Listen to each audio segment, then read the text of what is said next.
have a question.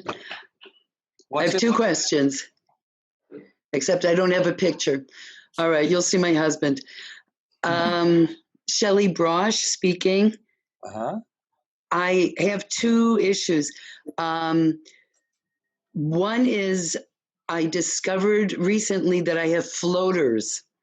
I get, those weird floating smoke rings occasionally. So I wanted to ask if there's a way, what you would recommend to how to address them. And then the other thing that I also recently found out is I have gout in my foot. And I'm taking medication for it now. And I was really very happy to see your latest email that addressed the issue of arthritis, because I know the gout is part of the arthritis family. So those are my two questions. And thank you for taking questions. Wonderful. So let me tell you what you should not be doing for floaters. Okay. And the main thing you should not be doing for floaters is the medical treatment available for them, which is basically lasering them.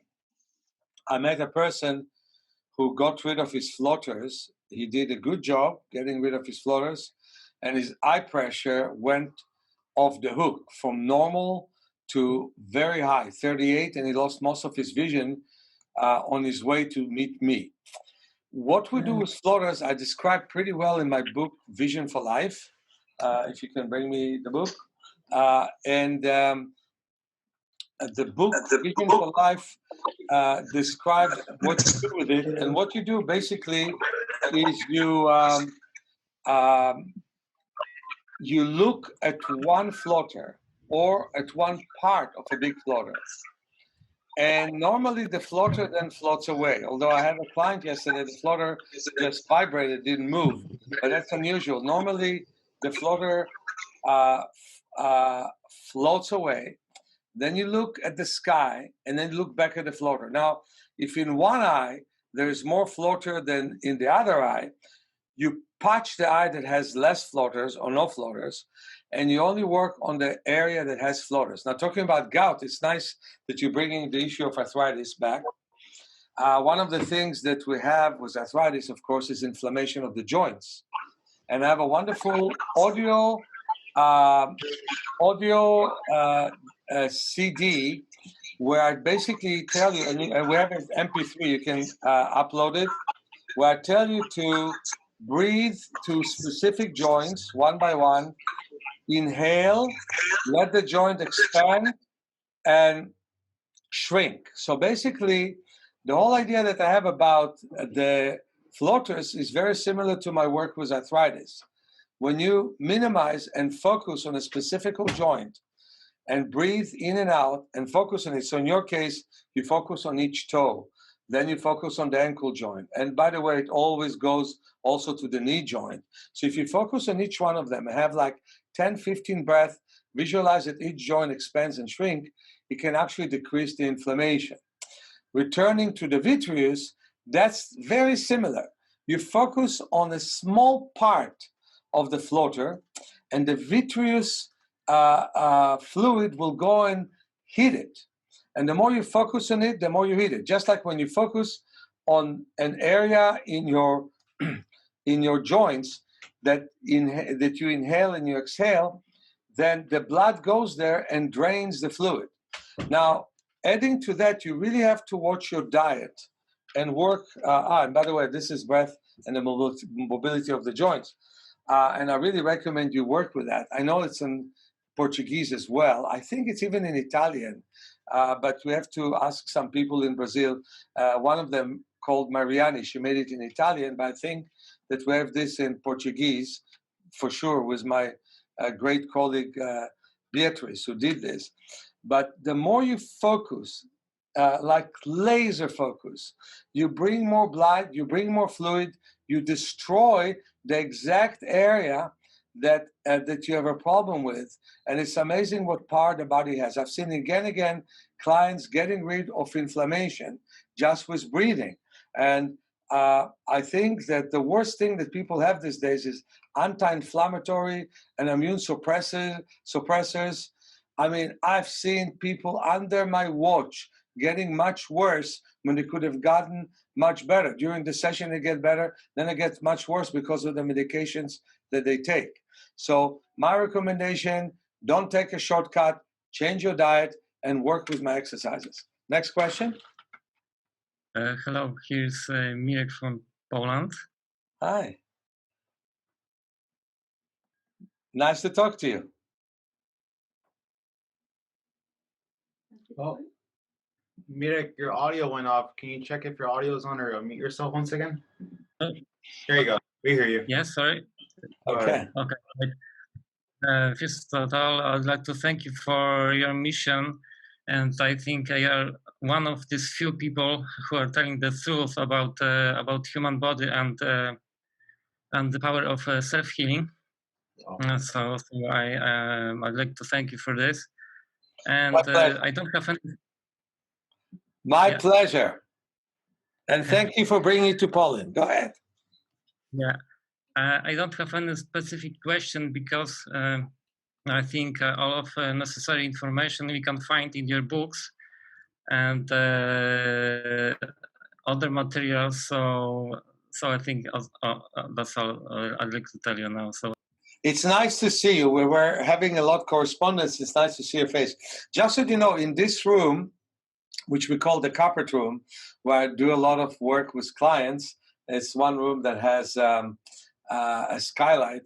I have Rosando that is helping us with all the technical support and correspondence. And we have Jean, who is helping me with bringing me stuff to demonstrate the work with the questions and answers. And I also would like to thank Jan, who helped us very much in making everything possible. So we all worked on this. So anyone who has a question, I'm ready to give an answer. Hi, I have a question. This is my left eye hurts when I'm under. 2 years ago, there was bleach on the table, and I was wiping it off. And my left eye, I had a pain in my left eye, and then it went away. And then every time I'm under tension, I read a lot or I feel under tension, it hurts. So I'm wondering if I should go to the doctor to check it out or what it's from. Well, it's always a good idea to check out why your left eye is hurting, and it's always a good idea to find out if there's anything wrong there. But the first thing that I would recommend you do, what country are you from? What country? Yeah. The United States. What city? Lakewood, New Jersey. I'm one of your favorite customers. Rachel. Okay, Rachel. Lakewood, New Jersey. Okay. Remember, I told you to put cold water on your eyes. So now I assume that it's pretty cold in New Jersey, so you can put. Yeah, it's raining. It's raining. Yeah, you can put a hot towel and then cold compress around your left eye, and also all the exercise that I am teaching of separating two eyes.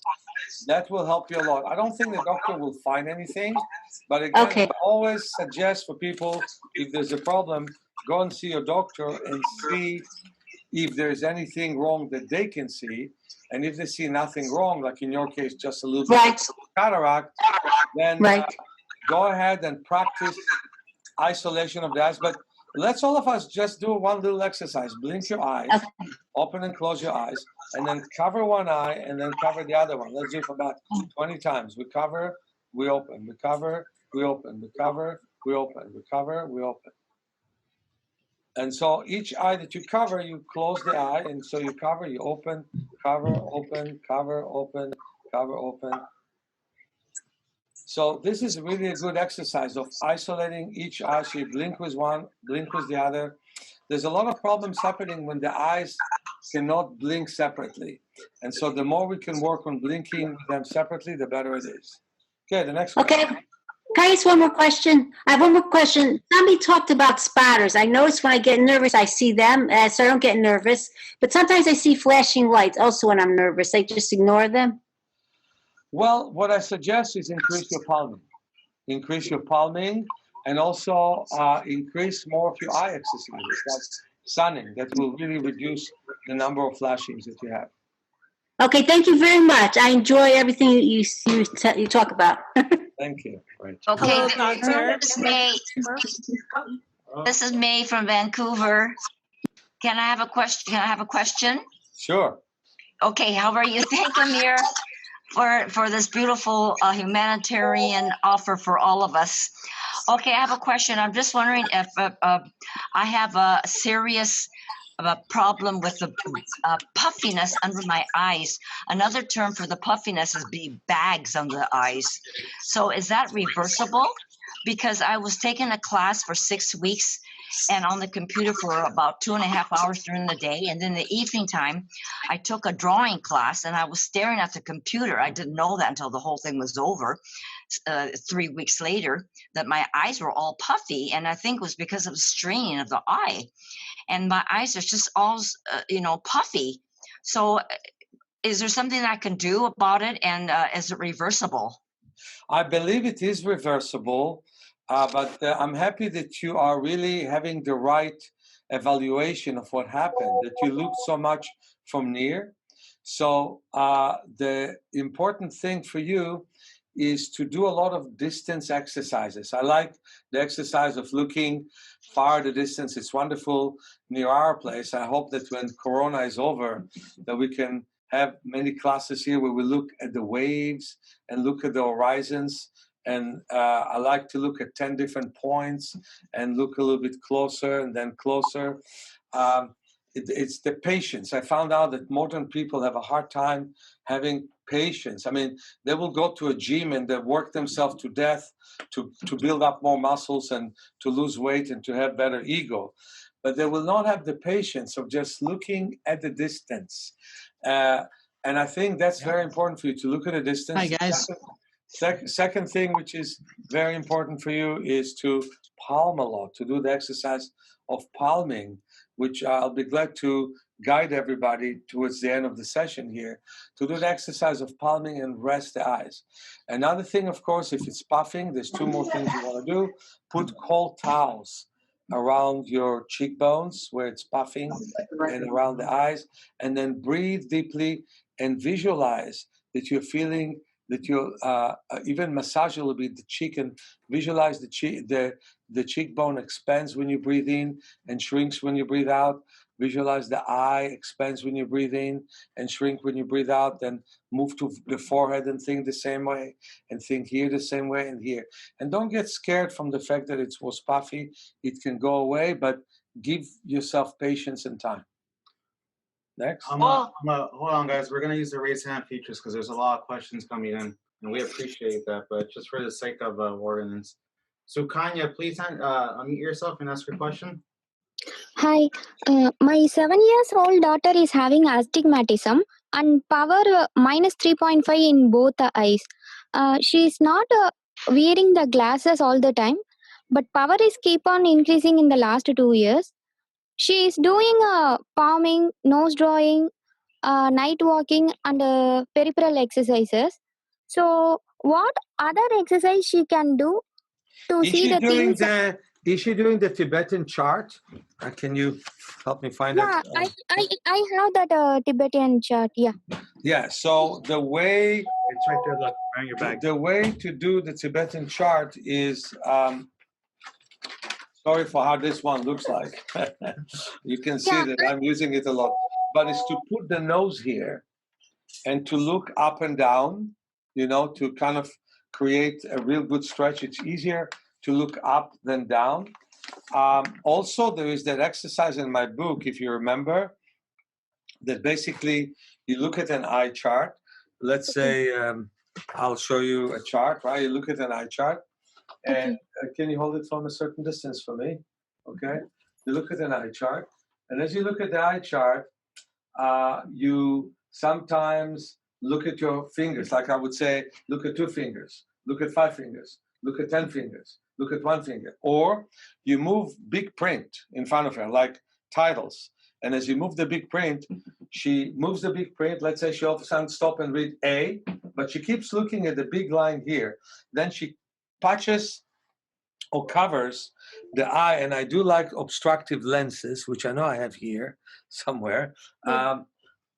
So we do put often obstructive lenses. Okay, I have this one, thank you.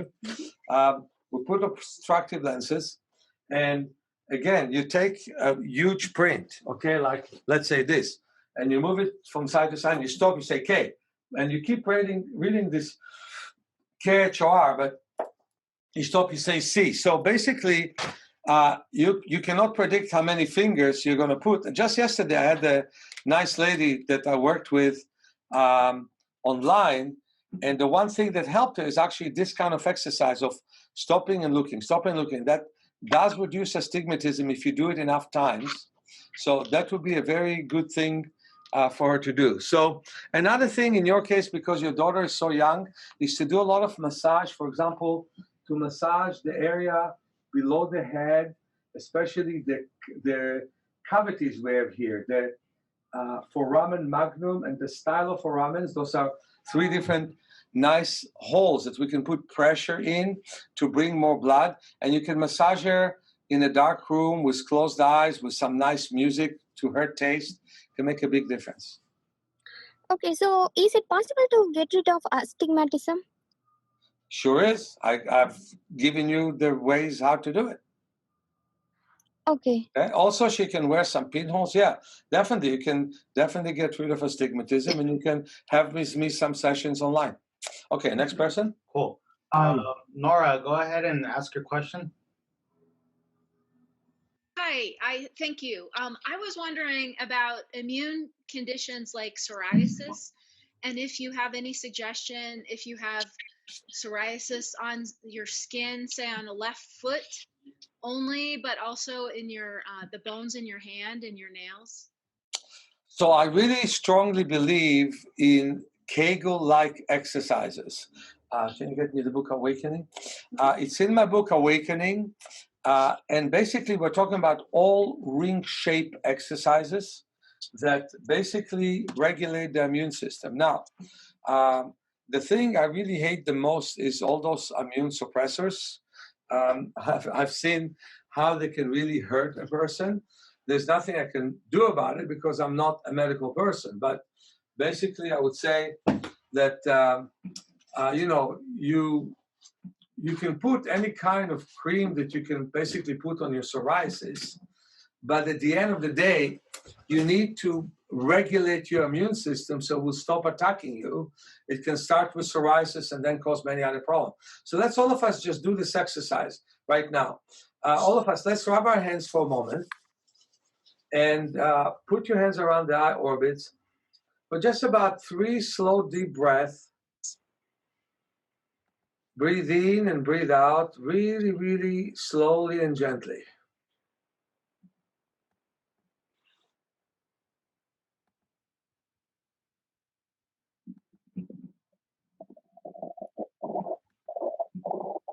Now, let's do the following thing. Put your thumb against your 3 fingers. And of course, in my book, I describe more than I can describe in a short session. But you put your thumb against 3 fingers, you inhale. And when you exhale, you do work like a choo-choo train, like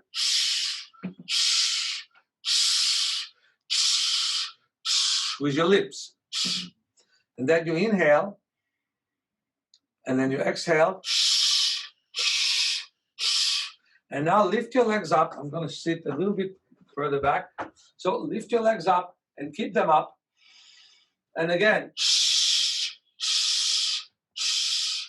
and you can even move them a little bit in rotating motion when you finish the choo-choo train, yeah? Move them. So again, now comes the next thing. While you're up, move your feet in rotating motion. Can you do it in spite of the psoriasis? You don't have a problem to stretch, do you? No, it's fine. It's fine, yeah. I thought it is. Sometimes it's so bad that the skin is so stiff. But if it's not, then moving your foot in rotating motion endlessly is a great thing for you. It brings more blood. And for your sake, let's just tap the feet against the floor. The thing you're not allowed to do with psoriasis, never ever scratch your skin, right? Never do that. I know there could be in some cases temptation. Don't do it. Okay. Now breathe in, and again squeeze your thumbs and breathe out. Now contract your bladder as if you hold yourself from going to the bathroom. Contract and contract and contract while squeezing thumb against 3 fingers. Relax. Inhale. Exhale.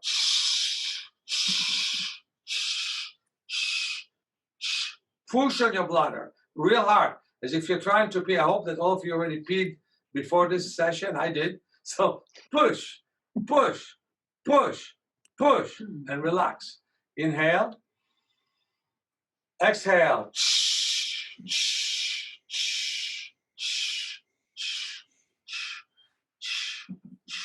And contract your anus as if you are holding yourself from going to the bathroom.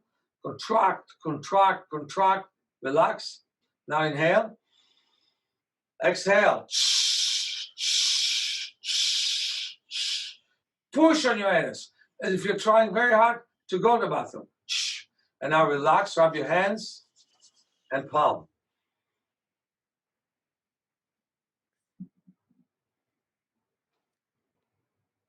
And now, for your sake, let's all of us visualize that our little toes expand when we inhale and shrink when we exhale.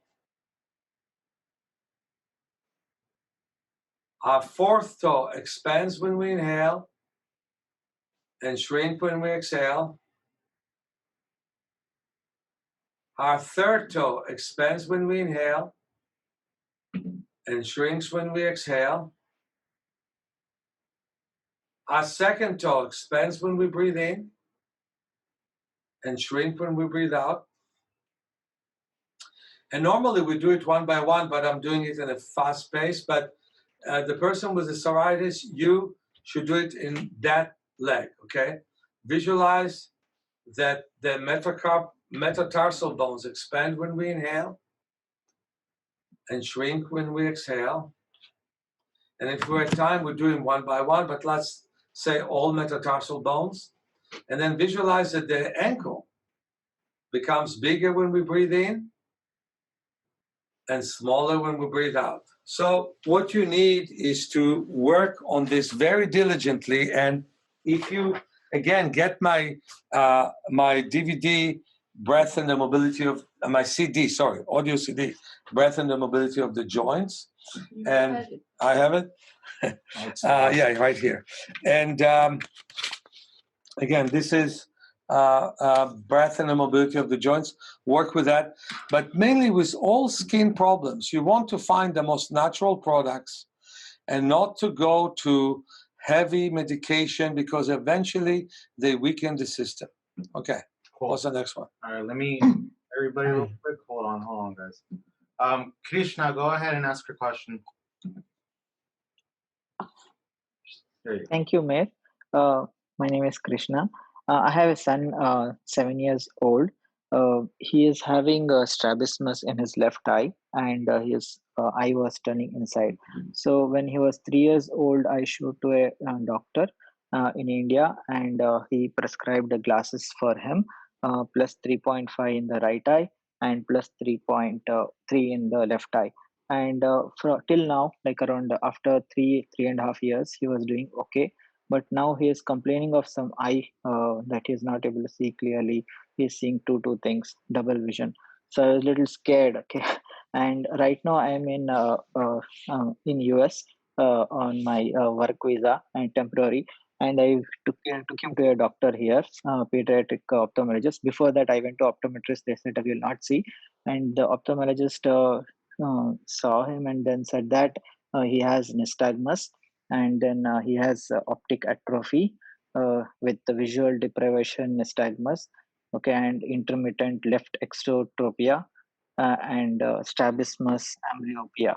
I was like, what to do? I don't know. So he told me that he has to take an MRI of my son's brain, and he wants to see orbits and with and without contrast. He wants to see why that optic nerve is pale, and he also suggested to take an ERG. I was a little bit like, why we need all these things. So I'm little worried about him. But whenever I am talking to my son, he's 7.5 years old. He struggles to see sometimes, but he listens to me like what needs to be done, and he understands things. And I took your book and I started reading it. So I'm little. I don't know what to do. Can you please suggest what should I be doing? And the light? Yeah. So listen, first of all, before you accept anyone's diagnosis that it is that it is a degenerative optic nerve or atrophied optic nerve, you should actually see 2 or 3 pediatric ophthalmologists, not just go to an optometrist, because everybody can have imagination about it. You should really know. The nystagmus is the one thing that worries me because it does show of a great neurological strain. So that's an issue. You should really work with him on getting rid of the computer sometimes, getting rid of the iPhone and looking at a distance. That's a very important thing. You should also work with him with the sunning exercise and palming, and do with him the massage I described in the beginning of the conversation. Again, the 3 holes that I really like are called the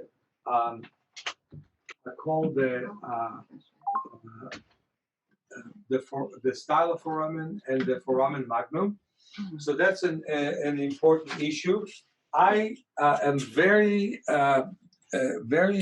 great believer in this particular process of working with red and green glasses, where you put basically the red on the eye that is the weaker eye, and you get the person to move the light in the circle. So the green will see the circle, and the red light will be on the. I need stronger light for this. I can tell you that. Yeah. Try that. Yeah, I definitely will. Thank It you. is white, but show the circle. So this is the circle, okay? No, that's okay. It's good. It's good enough, yeah. And so what we do is we do the light. We put red tape as we did in the other light, but there's too much light in this room. That's the whole point. And we move around the circle. What I found out in the first 10 years that I've done it, I would think that my red light, thank you. I would think that the red light behind was here when it was actually here. It took me 10 years until I got close to where I really am. And so the eyes started to work more together. So working on getting the 2 eyes coordinated will take away a lot of his stress. Of course, we want to work on palming. You could probably get him to hear some wonderful auditory stories, like some nice stories in a dark room, and either palm his eyes or get him to palm his eyes. Those would be wonderful things for him to do. There was one lady with multiple sclerosis that hated to do palming, but when I would palm her eyes and she would palm it with me, or when her parents would palm her eyes, she was relaxed. So it's a question is, how do you get to a 7.5-year-old? And of course, I'm here in the United States. So if you want to make either a physical appointment with me or online, several appointments, we can definitely work on that. But I would definitely be for all those tests, but I would like them to be viewed by 2 or 3, maybe 3 or 4 pediatric ophthalmologists and see what opinions they have. Often they contradict each other. When they do, then you don't accept the diagnosis. Cool. Okay, Doctor. Thank you so much. Harry, go ahead and ask your question. No. Mary?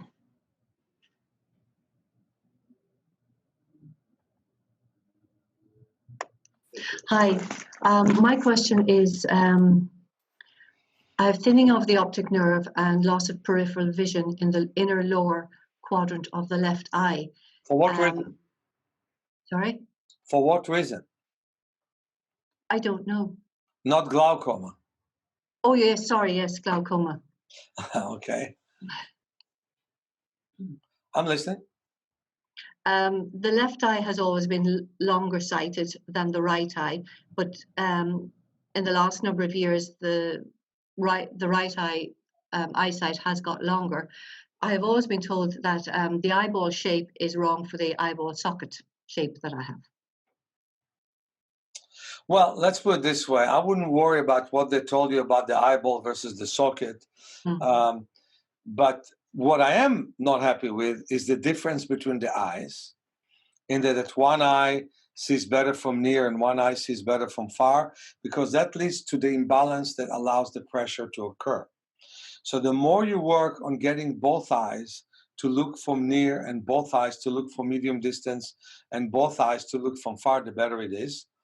And you probably know how we work. If you can get me a small blinking light, that would be a good thing. It's in your room, I think. Yeah. The way we work is we patch the eye that doesn't have any problem with the periphery. We patch the 3 quadrants of the eye that has periphery. I'll take care of that. Oh, I'm sorry. Okay, no problem. Just close it. Okay, and then what we do is, you have to help me. I got it. I'll do it. Okay, I'll show you another light. Then we take light. We have smaller light, which are better. We're now struggling and opening. But if you patch an eye, can you give me an eye patch just to make it more apparent? Patch the eye. Yeah, very good. That is. So you patch one eye, the one you see better with. You then cover with paper. Let's take just a little piece of paper here. All the area that sees in this eye, and then you let light blink in a dark room, not in a room like this. In fact, Rosendo have turned off the light here, so it will be really clear. You have this blinking light. Then what happens is, and we have those blinking lights for sale, and this is one of the things we struggle so much with. We try to find the exact scotomic or the blind area in the client and then stimulate it. And eventually it does translate into more vision in that area. You find your peripheral test to get better. And of course, you all know my classic exercise of small paper, middle paper, large paper, and we wave our hands to the side, and then smaller paper, and then smaller paper, and then small paper, and then no paper. And probably many of you took my classes, we would clap our hands like this, with those papers, and it becomes exciting. But we'll show you one of those papers, that I put between my eyes, and you have all those sizes. Yeah, you have 3. That's good enough. Okay. The 4th one must be here. Yeah. Good. So it's like we start with the small paper that fell on the floor. We put this between the eyes and we wave. Yeah. And what you do is a loop. So it sticks to the paper and it sticks to your nose. So you wave your hand like this, and then after doing that, you do a middle paper, and you wave, and then we do. I won't describe the whole thing, so it's okay. Thank you. So we do different papers, and then we go back to the small one. After doing the medium, we did the big one, the extra big one. And then we go down and down, and the periphery starts to open up because all of a sudden we block all the areas we're looking with, and we're starting to look with areas we don't look at. And we all need that exercise because we're too tight, and we're looking at the computer with a real tight area, part of our visual system. We must expand our visual system. And to tell you something pretty funny about me, I used to, when I was in my 20s, I was in like 45 years ago, I used to ride a bicycle with this between my eyes. That's crazy, but it opened my periphery. Go ahead. What's your next question? Okay, let me go ahead and just mute everybody really quickly. Yeah. Okay, Dr. Reverend Charles, go ahead and unmute yourself and ask your question, sir. Nice to see you, by the way. Yeah, I have 2 challenging questions. Number 1, my vision in my left eye is practically gone. It is gone, and my vision in my right eye is decreasing day by day, so I can hardly see. What's the reason for it, doctor? I was diagnosed with glaucoma, and that's part of the situation. The other question is that am seeing a lot of just demonic forces and sounds and everything that seems like demonic forces is dominating my life, and I'm hearing them and being with them, and I don't know where that's coming from. Well, they can come from fear and anger of the situation, I would say.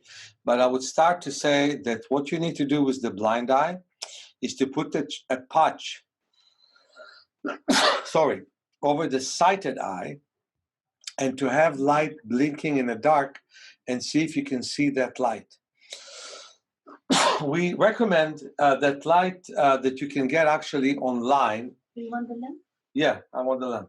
A light that we have online that blinks. And again, what we need is a dark room for it. So you put a patch over the eye that sees right now, and you get light to stimulate you with the eye that doesn't see. That's the number one that you do.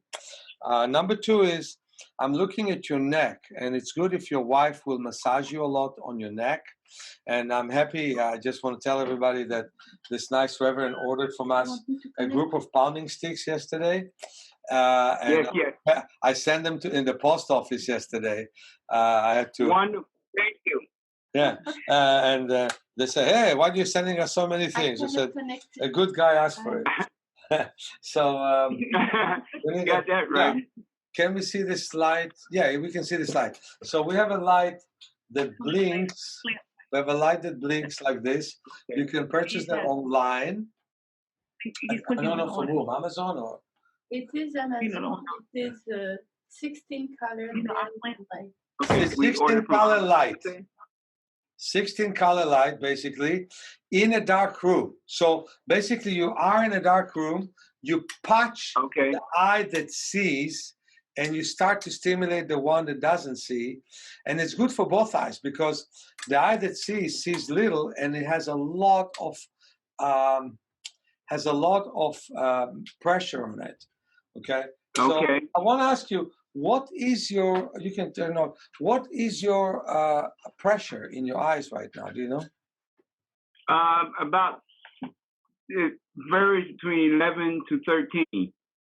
Also, it's a moderate pressure. Is it with drops? Yeah, it's not very high. It's not very high. Is it with drops? It's moderate. What was that? Both eyes? Yeah, about both eyes, yes. Do you take drops? No. Okay, wonderful. That's wonderful. So I want your wife. What's the name of your wife? Sanyu. Sanyu. Right. I want you, Sanyu. Sanyu. Sanyu. I want you to massage his neck a lot and stretch his head a lot. And especially those, I really like those three cavities to be stretched. They're very good and to be dug into. It's a very good process to do. Okay. Thank you. The next question. All right, yes, Doctor, I'd like to work with you personally, and I don't know what it costs to work with you, but I would love to work with you for a while. Wonderful. I would love to do it online. Absolutely. Thank you. Let's go ahead. Trung, go ahead and unmute yourself and ask a question.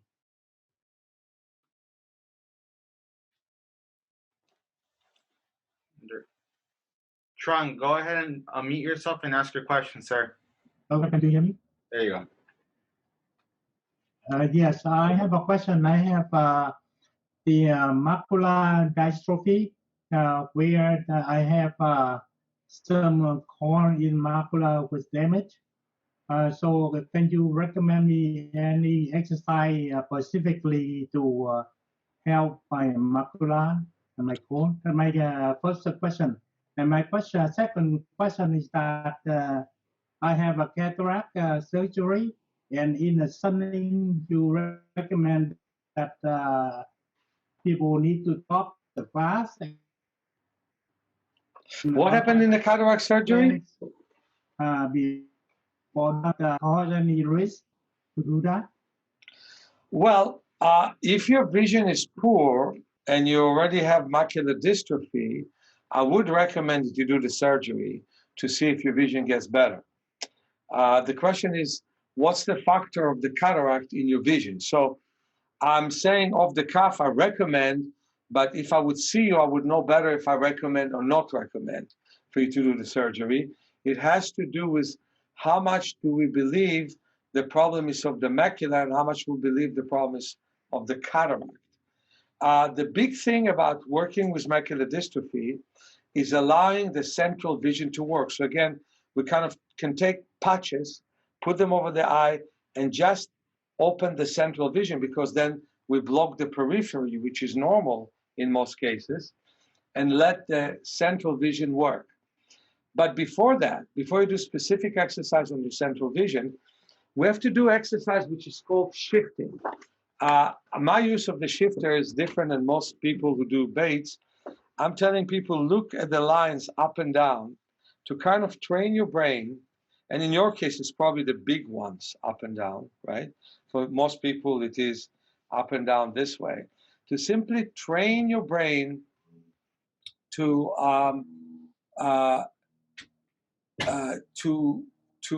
start and look at details. Because what does the macula do? The macula looks at details. And the more you look at details, the more you activate it. But you have to make an agreement with yourself and with me that you don't strain to see them, because there's no way you can see them well when the macula is destroyed to a great extent. So what you do is you mimic the way that a person who sees well looks at the world. So if you look at patterns, prints, different details, and you look at them up and down, then you can start and wake up the macula, create more connection between your visual brain and your macula. And when you do that, you start to build it up. And if it's not to a full extent, at least to some extent. So it's a real debatable thing about the cataract thing. If the cataract is really obstructing a lot, I like you to have more light in the eye so you can work with the macula. I myself advise most people not to do cataract surgery, but there are times that I do. And yours could be one of them. I'm not sure. Okay, let's go ahead for the next one. Okay, just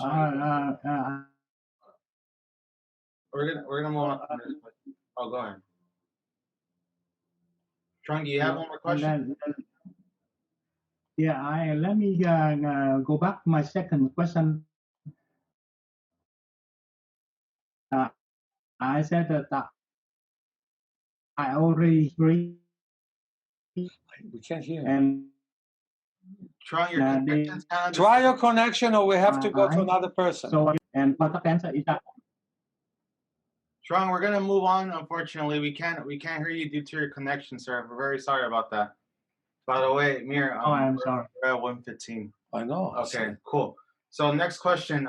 Let's do Gwen. Gwen Strange, please unmute yourself, ma'am. There you go. Hello, how are you? Nice to see you. I got a question. Nice to see you. I'm glad my aunt told me about this. It's very interesting. And thank you for all the advice that you're giving. I have fibromyalgia and arthritis, and sometimes I have something that comes down through my neck. I think it's costochondritis. Can you tell me what I need to do? It feels like I'm having chest pains, like a heart attack. They told me I was in the hospital before with it. Do you walk a lot or you don't? No. Okay, then that's the beginning, because you don't. You seem to me like you're not exercising much.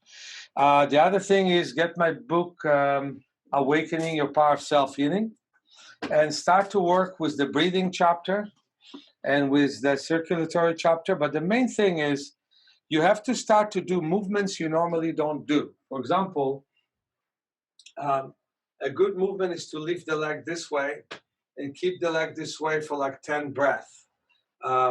Or this way and keep the leg this way for 10 breaths. So the point is that what you need to do is, first of all, walk, never less than half an hour a day. You can do slow walk, but you need to start an exercise. You can't just sit in front of the computer or sit in your room and allow yourself to deteriorate. Blood circulation is what you need. The second thing is learn from my book all the movements you normally don't do and start to do them. And by the way, I like to take the moment to announce that on January 31st, I have a whole day workshop. On the Saturday, I think it is. No, it's on the Sunday, right? Sunday. I'll confirm a whole day workshop And you're welcome to register through East West Bookstore in Mountain View. Sunday, the 31st. You're welcome to register to that workshop. We spend a whole day working on ourselves. And so why won't you do that so we can have more time for interactions with all of that? You see that interactions are the best way. People sent me questions in advance, but that's not the same as hearing you asking those questions. The next one? Cool. All right, let me try to be Thank fast. you. You're welcome. Donna, go ahead and ask your question. Hello, good afternoon.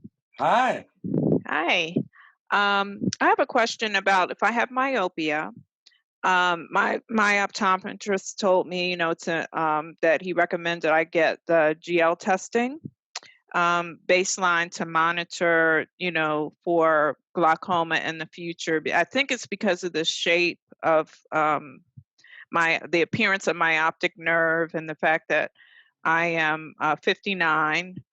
So he wants to suggest that. And then along with that, in terms of, you know, it seems like every year, you know, when you go for an exam, it's almost like a forced increase in the strength of your prescription.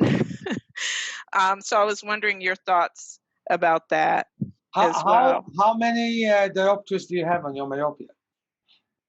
Excuse me? How many diopters do you have? How many? Yeah, what's your prescription? Like, is it 5, 6, 8, 9? Oh, it's I don't have it in front of me. I think it's like 4.75. So in my opinion, you're not in a danger category, but it's good for you to work on reducing your myopia, which is quite possible. Plus, you have to know something. Often when we go to an optometrist and we're being tested, that's when we see the worst because somebody's testing us. So we have a wonderful optometrist here in San Francisco and downtown that does it in the most relaxed way possible. But most optometrists themselves under stress, one person comes after another, and so they're stressed to test you. I think the best for you is to read my book, Vision for Life, and to test yourself on a regular basis. Test yourself without glasses, first of all. When you find yourself diligently doing my exercises, and we have videos, I would recommend mainly my video, Vision for Life, which is also called Vision for Life, but follow also the book. So there's a book and a video, work with them. You can then see, if you see that you really work on your eyes and really do what you need to do with them, you can then slowly but surely go to an optometrist and ask to see 20/40. 20/40 is basically 80% of 20/20. So if with 20/20 you can see this line, with 20 from 6 meters or 20 feet, 20/40 you can see this line from 6 meters or 20 feet. But don't do it before you know that you work on your eyes.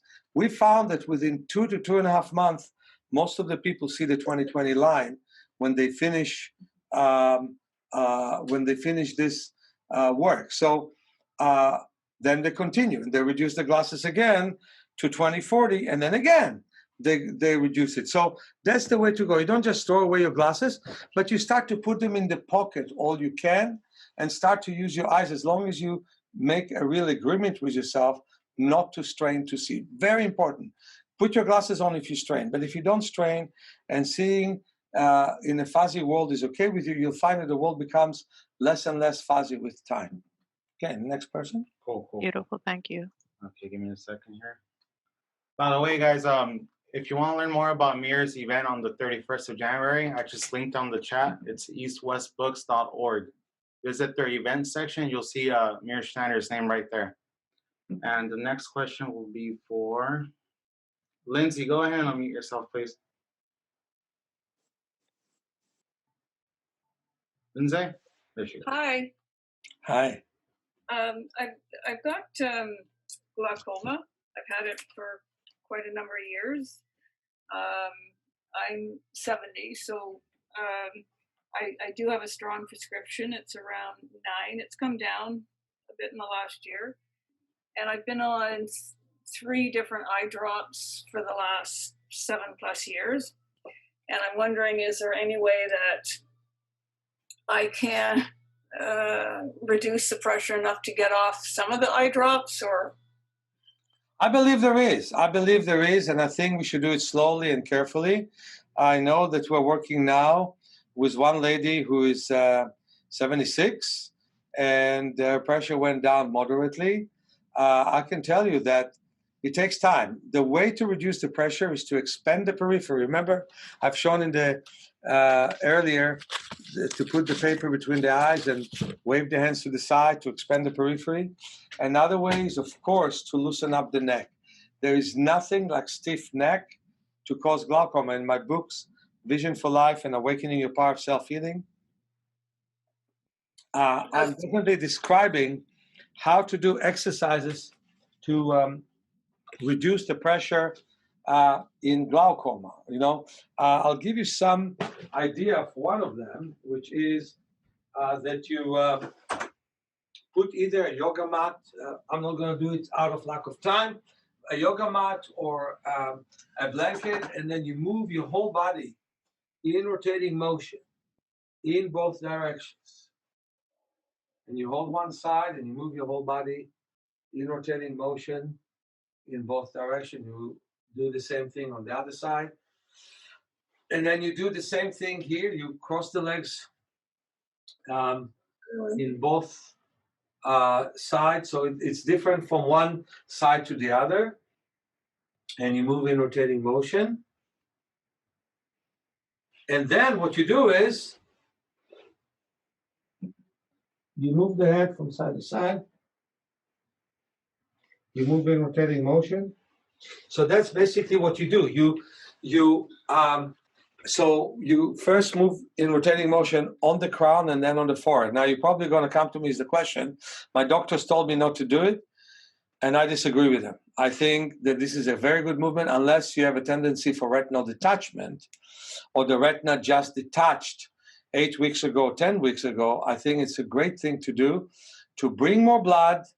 The more blood you bring, the less pressure you have. So with time, you'll be able to get rid of your medications. Yes. In January, I had a hole in my retina. Is that connected to the glaucoma, or is that different? You know, the glaucoma weakens your eye. So the hole in the retina could be a part of that whole process. Every person's body is different. And so sometimes there's retinal detachment, sometimes there's macular degeneration, sometimes cataract comes. But the eye is weakened both by the glaucoma and by the drops. So the more you are able to work on yourself naturally, the better it is. And did they repair the hole?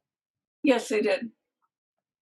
More power to them. This is where I like ophthalmology, where it helps us. Yeah. Yeah, no, it was done on the spot. Like I didn't realize it was there, and they just took me from one office to the next, and it was done. So I'm very, very happy they did it with you. And again, we can definitely be proud of good achievement of ophthalmology, but I cannot agree with the philosophy of patch approach. We need to have patch approach at a certain time, but we need to not stick to medications forever. That's my opinion. Okay, go ahead. Next one. Okay, next question will be for Ella. Go ahead and unmute yourself. Hey, Meir, thank you so much for what you are doing. My question is about what kind of exercise can I do, or what kind of exercise is good for tinnitus if just started a few weeks ago? So tinnitus is basically a situation where the brain wants you to hear, but the inner ear doesn't let you do it. The muscles become weaker, or the auditory nerve doesn't work. So let's just do like 2 exercises. There's several more, and this is rub your fingers and put your thumbs in your ears, and let's all of us close our eyes and breathe and listen to our breath. It sounds like ocean air, or like wind. So put your thumbs in your ears, and let's do it 10 slow deep breaths and listen.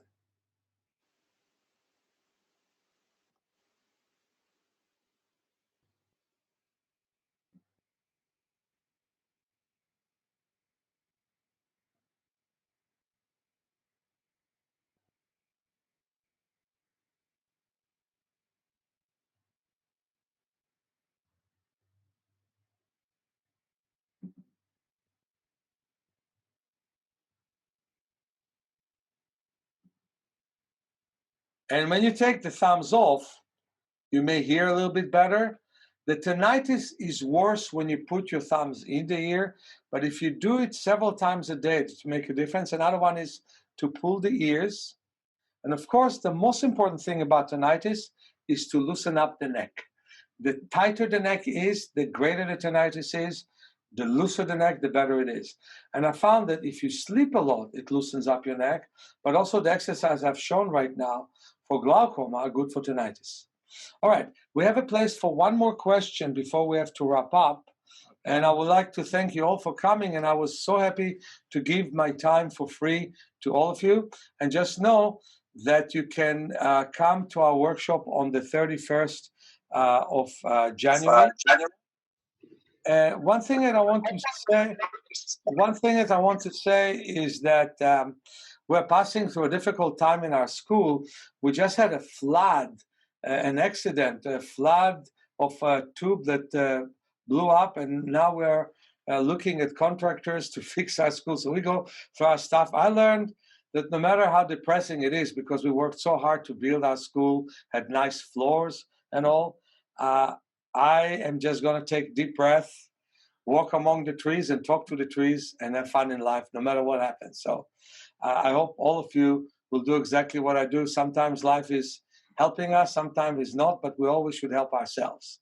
So, okay, the last question. Okay, the last question will go to Jovi Sumner. Go ahead and unmute yourself and ask your question, Jovi. Okay, go ahead.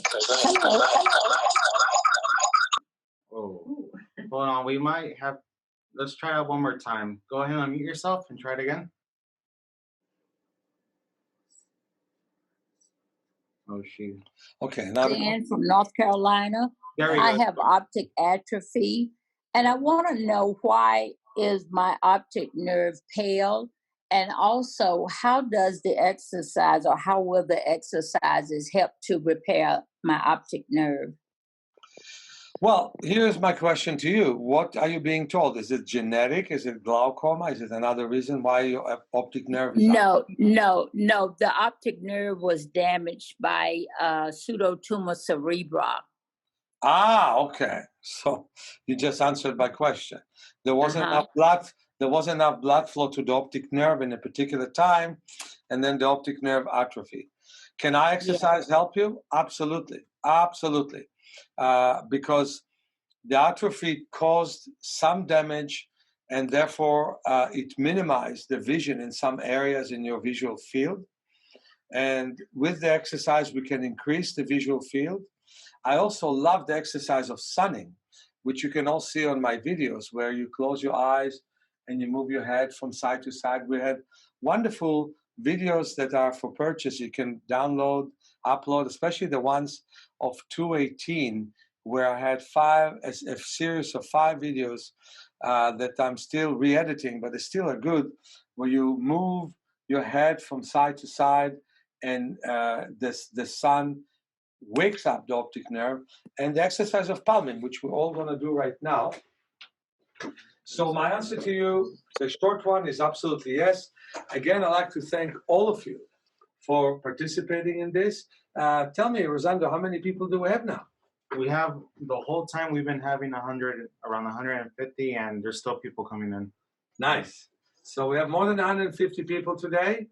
And so I'd like to thank all of you for coming. Let's do palming. Rub your hands, everybody. And to prepare for palming, we will move the arms in rotating motion in both directions. And this way as well. And turn the screen off, not my voice, but just the screen. And I will guide you through palming for the next 6 minutes. So put your hands very gently around the eye orbits. Now, I have a palming stick that helps me to be in the right size. We do sell them, but also you can put pillows on the table and make sure that your neck is not coming down and is not going up. So you put your hands around the eye orbits and breathe deeply and slowly, and feel that your abdomen expands when you breathe in and shrinks when you breathe out. Expands when you breathe in and shrinks when you breathe out. Visualize that your chest and upper back expand when you breathe in and shrink when you breathe out. Visualize that your head expands when you inhale and shrinks when you exhale. And slowly, slowly breathe with very deep inhalation, but even deeper exhalation. So I would say for most of us, count 4 when you inhale and 7 when you exhale.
You can visualize specifically areas which are tense in your body as if they expand or shrink. Expand when you inhale and shrink when you exhale. You can visualize your eyes expanding when you breathe in and shrinking when you breathe out. And you can breathe deeply and slowly. Slowly and deeply.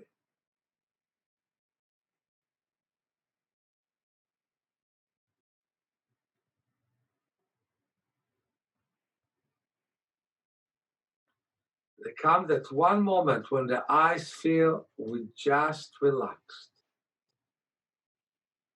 But we can palm for a long time if the eyes and the mind and the body allows it.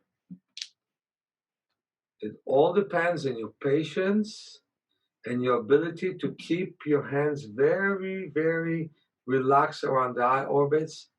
The shoulders are dropping, and slowly take your hands off. So we're going to put this question and answer in YouTube. I really like to thank all of you for having those, and especially for the last comment. What I saying? I'm not sure. Go ahead. I'm listening. Okay. So I would like to thank you all. And remember, we have a lot of programs for sale in our YouTube, in our bookstore. And I would really recommend start with working on Introductory to Natural Vision Improvement, play those tapes again and again, on Vision for Life, work with the books. I'm here to give myself to the world and give my heart to everyone here. Thank you very much. And we exceeded our time by like 10 minutes. So I would like to thank you all for being here. Okay.